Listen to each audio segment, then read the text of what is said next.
Assalamualaikum warahmatullahi wabarakatuh. Perkenalkan, nama saya Risto Umar Alfabet dari Prodi Bahasa dan Kebudayaan Inggris tahun 2023 Universitas Al-Azhar Indonesia. Pada kesempatan kali ini, saya akan mempresentasikan hasil karya tulis ilmiah yang akan dijadikan sebagai ujian akhir semester mata kuliah Indonesia yang berjudul Efek Paparan Video Singkat Terhadap Proses Kognitif Remaja. Karya tulis ilmiah ini terdiri dari 5 bagian utama. Yang pertama abstrak, yang kedua latar belakang, tujuan, dan manfaat. Yang ketiga tinjauan pustaka, yang keempat kesimpulan dan saran, dan yang terakhir daftar pustaka. Tanpa berlama-lama lagi, mari kita masuk ke dalam bab abstrak. Di era digital saat ini, video singkat seperti TikTok, Instagram Reels, dan YouTube Short telah menjadi bagian dari rutinitas remaja. Penelitian ini bertujuan untuk mengetahui bagaimana konsumsi video berdurasi pendek mempengaruhi proses berpikir remaja, terutama dalam hal konsentrasi, kemampuan analisis, dan refleksi.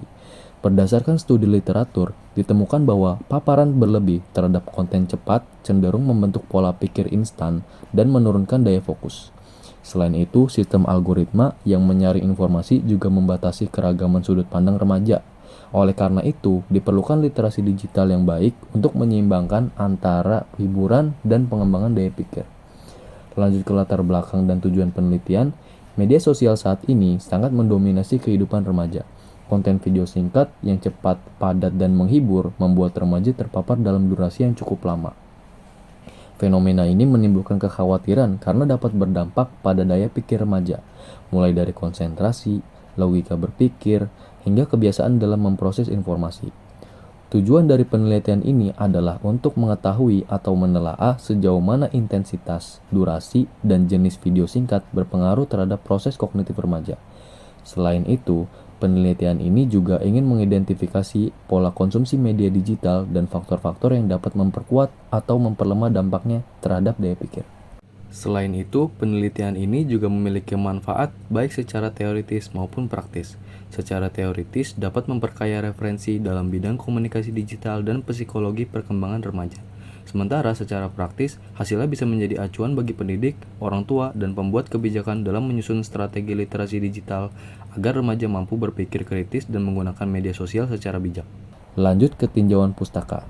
Tinjauan pustaka saya terbagi dalam 3 bagian.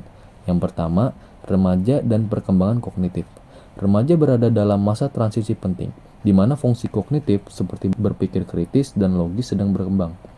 Paparan media digital di masa ini dapat mempercepat atau justru memperlambat proses berpikir tersebut, tergantung pada jenis konten yang dikonsumsi, menurut Susanto dan Widodo tahun 2020. Yang kedua, karakteristik video singkat. Video singkat bersifat padat, cepat, dan menyenangkan secara visual maupun audio. Menurut Putri dan Darmawan tahun 2019, jenis konten ini memberikan gratifikasi instan, namun menurunkan toleransi terhadap informasi yang kompleks. Remaja pun menjadi lebih menyukai hal-hal yang instan. Yang ketiga, dampak media digital terhadap pola pikir. Paparan yang berlebihan terhadap video singkat menyebabkan remaja lebih mudah terdistraksi dan sulit mempertahankan fokus. Bahkan, kemampuan berpikir reflektif dan mendalam pun dapat terganggu menurut Setiawan dan Hanifah tahun 2018. Lanjut ke bab kesimpulan dan saran. Berdasarkan kajian yang telah saya lakukan, dapat disimpulkan bahwa konsumsi video singkat secara berlebihan berdampak pada proses berpikir remaja. Pola pikir menjadi lebih reaktif dan dangkal, dan kemampuan berpikir kritis bisa melemah. Sebagai saran, literasi digital perlu diperkuat, baik di sekolah, keluarga, maupun lingkungan sekitar. Remaja harus dibimbing untuk mampu membedakan antara hiburan yang sehat dan konsumsi yang berlebihan.